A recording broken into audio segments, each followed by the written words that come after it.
Welcome to Talent Experience Live, your weekly look at all of the hot topics in HR. People are 28% more productive when they use vacation time. Involving themselves very deeply in diversity and inclusion efforts. Ramping up college recruiting and career fairs. Artificial intelligence helped automate certain tasks. 50% more applications.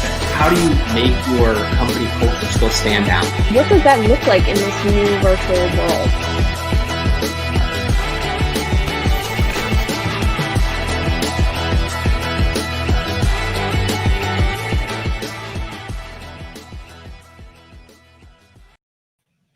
Welcome everyone to Talent Experience Live, your weekly look at the hot topics in HR, including interviews with industry leaders and, of course, our favorite HR tech.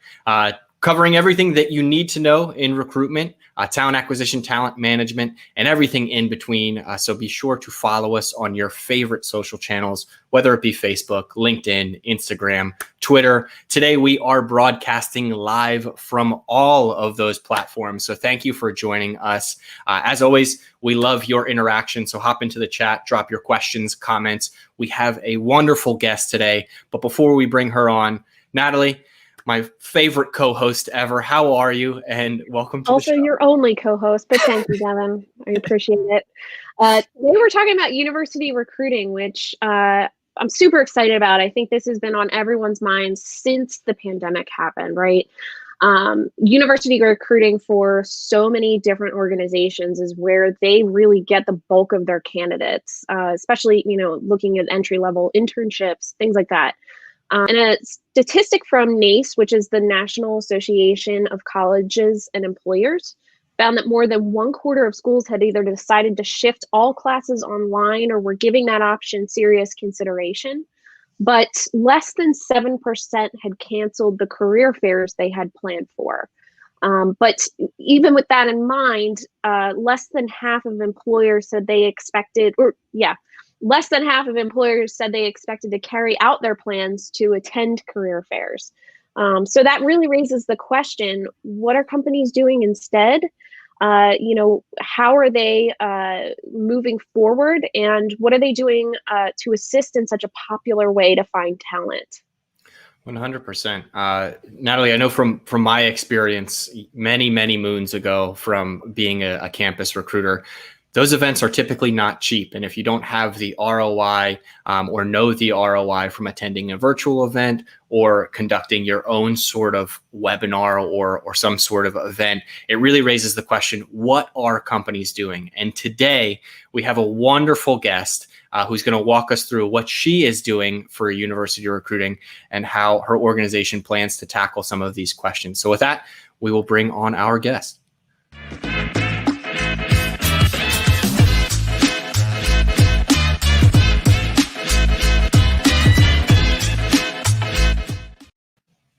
Hello. Welcome, Tatiana. How are you? I'm good. Thank you. Thank you for that intro. Absolutely. Welcome to the Talent Experience Show. What'd you think of the new little intro video we had for you? Was it pretty cool? It was very nice. Yes. I feel excited. In high school, I was actually voted most likely to be a talk show host. So I feel like being a talk show guest is like one step towards my future, my destiny. So thank you. This is the platform that will launch your career, which is a spectacular segue into Tatiana. I know that you work for Qualtrics, but can you tell us a little bit about what you do there, what your role is, and then what your background is? Because if your dream was to become a talk show host, it certainly wasn't to end up in HR. So how did you get to that journey? Yes, definitely. Yeah. So I am a university recruiter at Qualtrics. I've been there for about 2 years. And prior to that, I actually worked in university career counseling. So I was a career counselor for a few years, working with students, helping connect them to different employers and job opportunities. And then I made the switch over to recruiting. So it's been really fun to still work with college students and connect them to things they didn't know about. But I'm really enjoying kind of working in the corporate side. That's really cool. I love that switch to kind of working directly with the students and then moving over to the corporate side. So obviously, universities as a whole look a lot different this fall. But how do career fairs look? And what does your school targeting strategy look like this year? How has that changed? Yeah, definitely. So on our end, career fairs are normally a large percentage of our hires. And so for the majority of schools, they've moved their career fairs virtual. So they're hosting them using different virtual platforms. There's about a handful that most schools are using. So they're all online for the most part. And for us, kind of how we've catered to it is kind of like Devin was talking about earlier. For us, the return on investment is important, and we just weren't quite sure what virtual fairs were going to be like this year. So we are still attending fairs at our core schools, but we kind of limited down the number. Normally, my team would attend between 12 to 15 career fairs each season. And this season, we're attending about 5. So we're kind of limiting it down just to see how it goes this semester. And then if we feel it's successful, then I think we'll most likely expand in the spring, which I anticipate things will probably still be majority virtual in the spring. Yeah, it's definitely looking that way.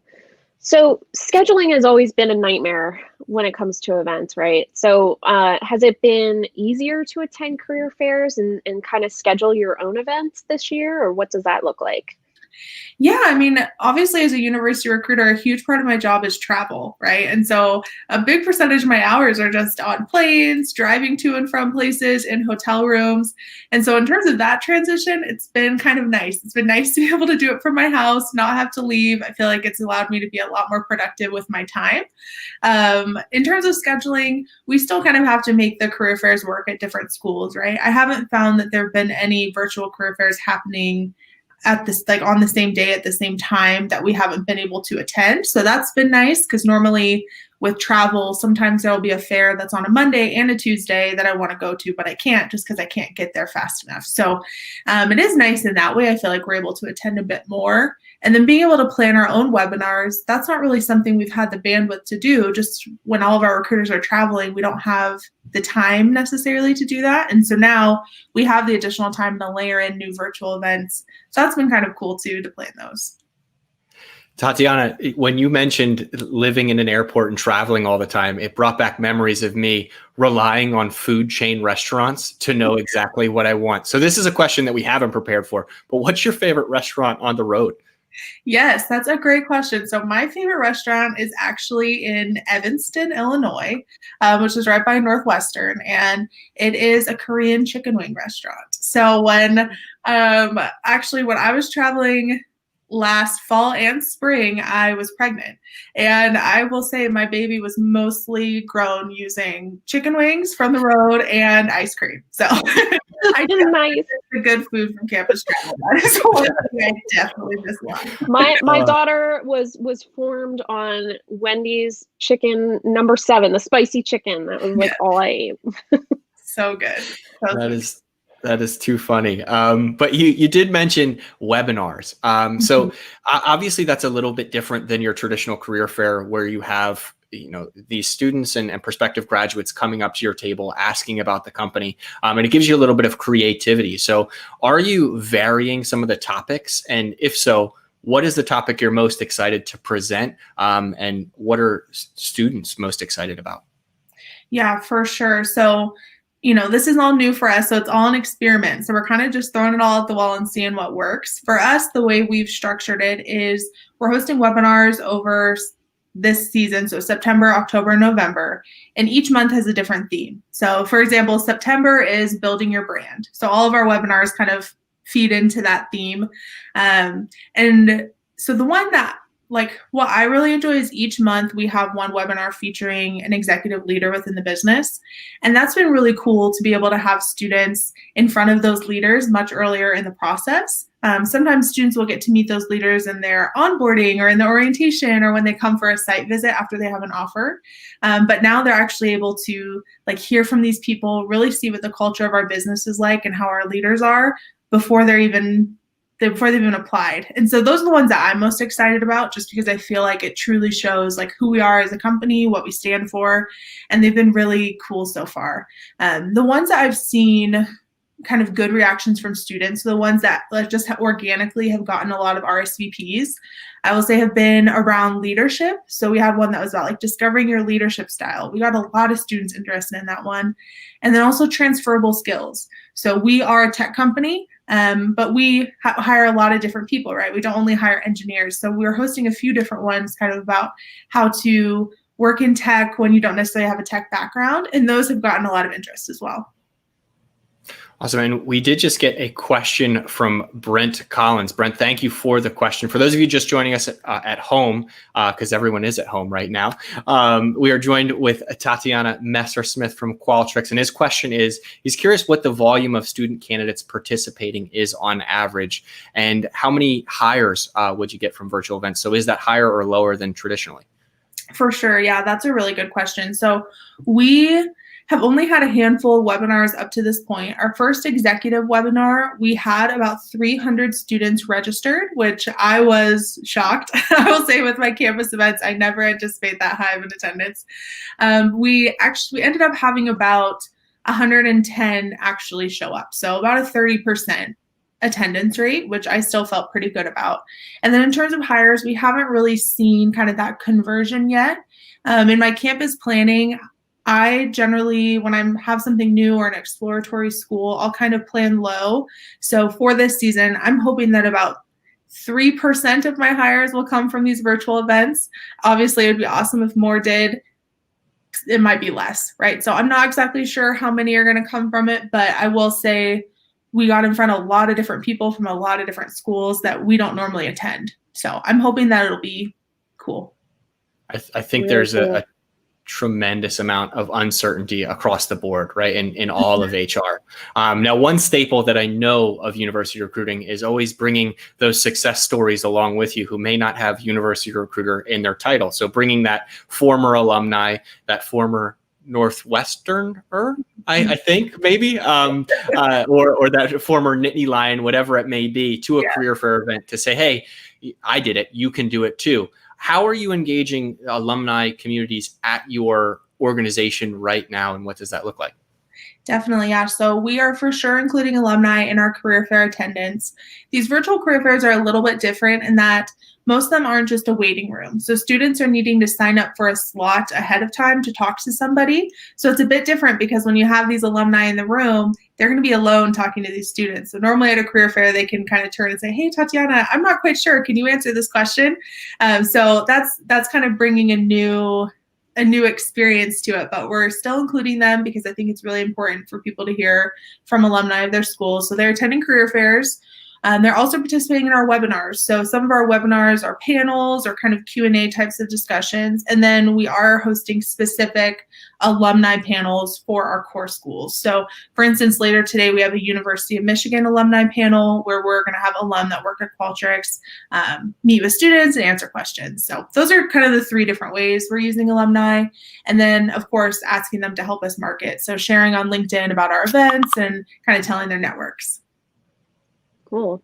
So there's another question that just came in, and I think it bounces off a little bit of what I was just going to ask, which has to do with how do you attract candidates? And I think this user, who I don't know their name, but how are you ensuring that students sign up for those scheduled slots? So, how do you engage them and get them to sign up, and then also, getting them to actually go in and sign up for a slot? Yeah, that's a really good question, because that was a large fear of mine going into this. Like, what if I register for a fair and nobody signs up for my slots? I actually had a fair at a school that was exploratory for us yesterday, and I only had one student sign up for a slot. And that was really disappointing for me, right? Because we paid money, and the way that I had marketed it is a lot of these fairs are being hosted by Handshake, which is an online career platform. We do have kind of premium Handshake access, which allows us to host email campaigns for our fairs that we're attending on the Handshake platform. So I had the ability to message students from that school about the fair and say, hey, sign up for my slot. And then in the email has like a link to go sign up for slots. So I kind of did email campaigns that way. And then also for those schools that aren't necessarily on Handshake but are on different platforms, we're doing marketing through student organizations and then LinkedIn sourcing and outreach in that way to try and encourage people to sign up for slots. But it is one of those things where it's a risk, right? Whereas today I have a fair later today with one of my core schools, and almost all those slots are filled because students know who we are. So it's just one of those, like, it's a risk and it's something I'm a little nervous about, but really just those campaigns, outreach, those are the big ways that we're getting people to sign up for slots right now. Yeah, that makes sense. And again, like you said, it's all of this is so new and uncertain. So it's thrown at the wall and trying to see what sticks and moving forward from there. Yeah. So you mentioned Handshake. What additional technology do you feel like is essential to running a successful virtual event? Yeah, definitely. So obviously Zoom. So Zoom has been really vital for us to host all of these webinars, and we've set up specific Zoom webinars. We've also been using Phenom People. So that has been a really cool tool for us. Previously in the past, we haven't had like a central events calendar page or anything like that at my company. We would sometimes write a blog post that would say, hey, come check us out on these dates. But being able to have the Phenom People event page has been really cool, especially with a lot of the automations and technology on the back end. I've been able to set up basically all of these campaigns that will remind people and send them the Zoom links and send them a text message the day before. So I think that's really helped to get people to the webinars because it's made it a lot harder to forget. So that's been a really cool tool. It's taken out a lot of the manual work that I normally would have to do with messaging individuals. Handshake, I really do think that's going to be a vital tool for us this season. I know you already kind of mentioned that. But those are really kind of my top three right now. I would say is Handshake, Zoom, and then Phenom People with our events page where students can register, submit their information. We can do email campaigns. I'm really excited for all that we'll be able to do with it. That's awesome. So what about your career site? I think you already kind of answered this. This is coming from Jen Thomas. The events page is probably the primary place where you're promoting events and things like that. Is there anything else that you're doing on the career site to kind of drive people there? Yeah, so in our marketing campaign, so we kind of have these messaging campaigns set up where we are marketing all of our webinars each month to students. And in those messages, we're not so much having it be like, here's our jobs, go apply for all of our jobs right now. We're instead encouraging people to sign up for our talent community through our career site so that we can get their information and they can be paired with jobs that can be a good fit for them. And then we'll follow up with kind of follow-up campaigns encouraging them to apply for jobs. But I've actually found a lot of success in it. I've been getting a lot of replies from students saying, I just signed up for the talent community. Thanks so much for letting me know, which I never know. Like, I'm kind of a private person. So I'm like, oh, really? Like, if I got a message, I don't know if I would have done that. But students have been really excited about that. So I've been using the talent community on our career site. And then we do have a specific like university designation through our career site. And so we will share a link to that when we're talking to college students, like go check out all of our university listings and then go directly to our career site to find that. Awesome. Very cool. Yeah. So the other question that I have regarding the events themselves is has to do with everybody's favorite subject, which is freebies, right? Mm-hmm. Swag. So what adjustments have you made for, because it's great, obviously, to attract people to your booth, but it's also great for people to interact with your brand and to bring something back with them, right? So what kinds of things are you doing to make adjustments there? Yeah, for sure. So normally we would order huge amounts of swag and I would ship them to schools in huge boxes or check them in my luggage or whatever. So this season, it does look a little bit different in that kind of our swag strategy is we are going to be sending it to student organizations that we're doing presentations with. So planning to send some swag to them just so they can kind of, again, yeah, you're right, have that branding piece and just have something special to kind of make us stand out. But then we're also doing swag giveaways. So based on our webinars and our virtual events, we have a feedback survey that we're asking people to participate in so we can get feedback on the webinars and make improvements as we go.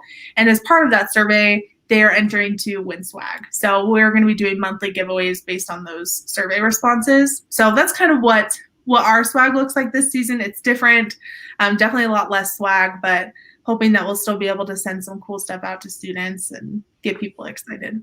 Oh, totally. So what would you say, and I think swag is a part of this, right? The giveaways and things like that, I think is indicative of your company culture and being able to kind of showcase who you are and what you're all about. What are some other ways that you feel are great ways to show off your company culture in a virtual way? Yeah, definitely. So for us, I mean, right now, my company is working from home completely. So we do not have access to the office. Kind of when I was planning for the campus season, I was hoping that I'd be able to kind of schedule a time to go and walk through the office and show people what it looks like. But right now, that's just not quite a reality. So the way that we've been trying to share our culture and a little bit about what we are and what our office is like, because that's a huge component to our culture, is I think those leadership webinars with those executive leaders, they've really been speaking a lot to the culture. Also having the alumni being able to speak and say, this is what it's been like. This is why I was drawn there. And then we do have different company videos that we use that we've had previous to a virtual season that show a bit about our culture, have our leaders talking, show footage of our office.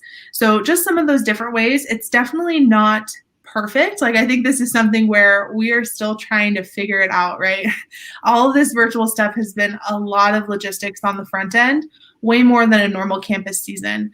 And so those are some of the ways that we're showing our culture. And then I think, especially for me at least, my phone screen is a huge opportunity to share with candidates what we're like, right? So my phone screen is about half hearing from them and then half me telling them about the opportunity, just because we are a company that not a lot of people know about. And so really those, the individual touch points are a big area where we're sharing about our culture and why Qualtrics. That's really our big message always. So we have a lot of the videos, website content, webinars, phone screens, and then we do have a huge Why Qualtrics blog that our team builds. That's really awesome, just with different articles interviewing current employees saying why Qualtrics. So those are kind of our big things. I think that's a huge part in any journey when people are looking for a job is to find out why this company, right? Mm-hmm. And you had mentioned messaging to students to prepare for attendance, and you'd mentioned email and SMS. And my question for you is, what do those messages look like? Are they short and sweet? Are you including, mentioning that you are hiring because so many companies are still on a hiring freeze? Or is it more, we'd like you to attend this event, around thought leadership? What does that kind of look like? Yeah, definitely. So we have a few different tiers kind of in what our messaging looks like. So we've been sending out once a month a message to large groups of students in campaigns on Handshake saying, here's our upcoming webinars. We are hiring. That is something that we're including in the message, saying we are hiring. Please join us. We'd love for you to learn more about us. And hopefully you can get some great tips to help you prepare for your career as well. So we've been doing that once a month on Handshake. And then we send a follow-up message 2 weeks later. So I guess twice a month, 2 times a month on Handshake, we're sending out those messages. And then through Phenom people, when people register for the event, we send an automatic message right away with the Zoom link and attendance information. Then 1 week before, I send a reminder email. And then the day before, they get a reminder text message. And then we are in the process right now of setting up our follow-up campaigns. So in the week following the event, we're sending out the recording to everybody that registered in case they weren't able to join. And then right now, I'm working kind of with our talent brand people to get the best strategy for follow-up campaigns to encourage people to apply to opportunities and get even more involved with Qualtrics. As a recruiter, marketing is a lot of what I do, but I will admit I am not an expert in that. So definitely turning to experts within my company to get tips on that, because I do want to make sure we get the best return on all of this work that we're putting in on the front end. So that's kind of what our messaging looks like right now. But I anticipate in the coming months, it may change and adjust too as we see what works and what doesn't. I'm so happy to hear that you mentioned follow-up because I've seen the memes circulating on LinkedIn about submitting my resume and then just lighting it on fire, right? So that's a huge, I think, challenge for any recruiter when they're dealing with so many students that are coming to their booth or attending their events. So I'm happy to hear that you guys are making that a top priority. For those of you just joining us, we are joined by Tatiana Messersmith from Qualtrics, talking all things university recruiting. So feel free to sound off in the chat with questions, comments. And John Gambino actually has a spectacular question, which is, do you find that students are more responsive to your efforts now versus pre-pandemic times? Yeah, so that was one of the assumptions I had going into this season, actually. As I built out my Canvas plan, I made a list of assumptions, and one would be that students would be more engaged. I have found that kind of in our messaging campaigns, we can see the open rates on the back end and things like that. I will say for my handshake campaigns, the engagement has gone down a little bit from what it was pre-pandemic. I think most likely because students are getting so many messages from so many companies. I have been very impressed with the registration rates for our events, though. I do feel like people are more engaged in those than they have been in the past, right? So even at our core schools, when I would be there on campus and I would host an info session in person, I would be happy if 10 people showed up, right? And so now we're hosting these webinars where, like I said, we had 100 people on the line, and that was amazing to me. So 100%, I do feel like students are more receptive. And in terms of applications, just with how I feel the application flow has been going, I do feel like we've been seeing more applications, and then also more from students that graduated earlier in the year. Normally, I would just be seeing the upcoming year's grads and applications, but I've been seeing a lot more people that graduated in May 2020 applying for next year's roles. So that's been kind of an interesting change to see as well. Hopefully that. Yeah. So once you drive people and you get them in the webinar, what does engagement look like from there? So what kinds of things are you guys using, like chats or polls or anything, to try to keep students engaged and actually participating in the event itself? Yeah, 100%. So we have polls built into each of our webinars. For the beginning, just asking like, hey, what year are you in school and how did you hear about this webinar? Just kind of for us to do a little bit of research on the front end. And then we're encouraging all of our presenters to include involvement questions throughout the webinar. So to have specific slides that ask questions and then say answer in the chat. We've seen so far with our webinars, that's been really successful. Students have been really engaged in participating in the chat. They've really enjoyed, especially with our leaders, like our leaders will call out their names and be like, hey, Cindy, great answer, loved that, or things like that. And students really enjoyed that. I had a ton message me after the fact and say, hey, like, this was so fun. It was so cool to interact with you guys. And even in our feedback surveys, we've been seeing people saying, I wish I could have been on camera. Like, I wanted to share my camera so you guys could see me, which in a webinar of 100 people, that's not necessarily always possible, but it was an interesting response. People felt so engaged, they wanted to be seen, which I wasn't necessarily expecting. So the polls, the chat questions, interacting in the chat, those have kind of been the major engagement pieces. And then in the end, Q&A, right? So we have Q&A enabled on all of our webinars and leading the Q&A session. And then we do ask for feedback via a survey. So those are kind of the ways we get people engaged during.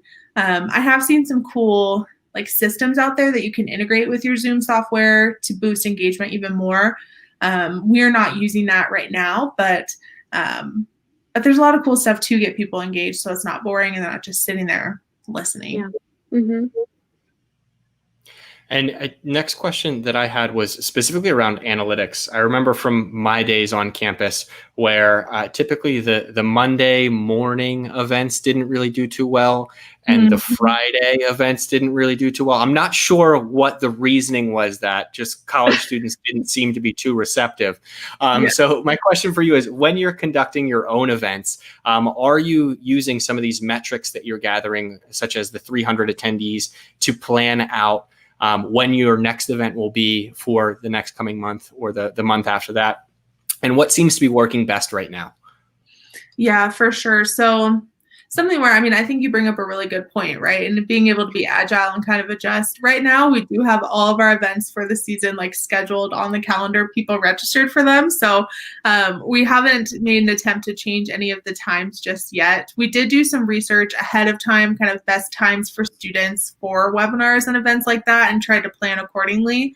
In terms of analytics, I think what we're looking at for us, especially with these beginning webinars, we were really keeping an eye to see like when attendance dropped to get an idea if like an hour was too long, if they didn't feel engaged enough, if they need more chat questions throughout. So that's kind of a more like wavy analytics. I don't have a specific percentage for that, right? But I'm using analytics in terms of like engagement with my marketing campaigns, how many people open them, how many people click on the links, how many people register from them. That's analytics that I am keeping track of. And then we do have the feedback survey. So that's something where we are trying to use that to make changes, right? So like I said, people said they wanted to be on camera. So now we're thinking, okay, so for our smaller panels and our smaller Q&As, maybe we should provide that as an option. Students can show their camera if they want to, show their face. So we're making some adjustments based on that for sure. Okay. Very cool. So the follow-up that I have to that is, obviously larger universities, there's a lot of opportunity there. But what about the smaller colleges? If anyone watching the show right now doesn't have the budget to attend a large virtual career fair, kind of what does the engagement look like in that realm? Yeah, definitely. So for like, in thinking of this question, I think the easiest way to engage with a large amount of schools and universities is really through posting your jobs and your events on Handshake. That's free for employers to do. You do not have to pay to post your jobs. And this season, I posted my jobs to like all of the schools on Handshake. So to like over 2,000 schools, and that's a huge reach, right? And that was something I was able to do for free. I'm able to set when they expire, when they post. So I think that is really a large impact way to be able to like interact with a lot of different schools and get your information out there. And then I think too, if you don't have the budget to attend an event, there's a lot of free ways to interact with schools. So you can reach out to student organizations on your own. Student organization contact information is generally public and something you can find. You just have to do some digging. You can also interact with university career centers, right? And you can like kind of let them know where you're coming from. Say, we're a small business. This is my goal. Talk to career counselors. When I was a career counselor, a huge part of my job was talking to employers every single day, setting up meetings, learning about them, learning about their roles, and figuring out how I could share. And that's all free, right? I didn't charge for my time. And so that's something that if you are a small company or you're wanting to get more involved in university recruiting, I would say a good place to get started would be posting your positions on Handshake. It's free to do. You just have to create a profile. If you're having an event, you can post it to Handshake and post it to different schools for free as well. And then also interacting with the specific universities you may be interested in. Maybe you just want to start focusing on the schools in your area. Maybe you know of 5 schools in the country that have this specific major you're wanting to hire. That's when kind of the boots to the ground university recruiting really starts, and you reach out to those schools, talk to their professionals in the career center and in the colleges, and make those connections so that they can spread the word for you, because some schools have a pay-to-play model, and that can be tricky when you're a small company. So some schools will require that you pay to host an info session or that you pay to interact with student organizations. And if that's the case and you're not able to kind of fit that into your budget, then it's finding the schools that don't, because there are plenty that don't have that pay-to-play model as well. And you can kind of get started, see what works. And then as you perfect your system or kind of your strategy, then you can branch into the schools and maybe pay a little bit to reach some of the students if those are who you're really wanting. Yeah, I think getting in touch with the Career Center is a huge tip, because at the end of the day, universities want their students to get jobs, right? That makes them look good, and opening up those avenues. So even if it is a smaller school, I remember I visited some schools that didn't even have career fairs.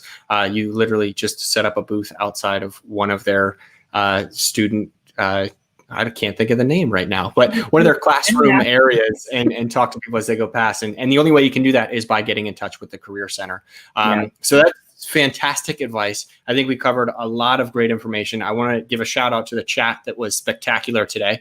We had some good questions come through. So thank you. Join us next week when we will tackle another exciting topic. But Tatiana, before we go, do you have any parting shots, any events that you would like to promote, anything along those lines? Yeah, I mean, we have an exciting season lined up. If you want to see kind of how we've set it up, definitely we are not a perfect model. We're figuring it out as we go, but you can definitely check out our events, just qualtrics.com/events. It'll kind of take you, qualtrics.com/careers, and then that'll take you to our career events pages. And you can kind of see how we structure it, what our sign-up sheet looks like. If that's something you just want to see how that works on our end, definitely feel free to check that out. If you're an alum of the University of Michigan, Georgia Tech, BYU, University of Washington, feel free to join our alumni panels too. I think they're going to be pretty good. Awesome. Well, Tatiana, thank you so much. I'll let you get back to your busy day. And thank you again for joining us. Yeah, of course. Thank you guys. See ya. Natalie, that was awesome stuff. I think Tatiana was a wealth of knowledge. Yeah, and I think it's interesting. It's not surprising to me that she's getting more engagement and more attendees, because you don't have to leave your house. You don't have to leave your dorm room. Like, it's just sign in and be there. And I think that's really cool. I think it's going to be really interesting over the next couple of semesters, how that evolves. And it sounds like Qualtrics is already kind of ahead of the game and really forward thinking. So I'm excited to kind of see what they what kind of results they come up with.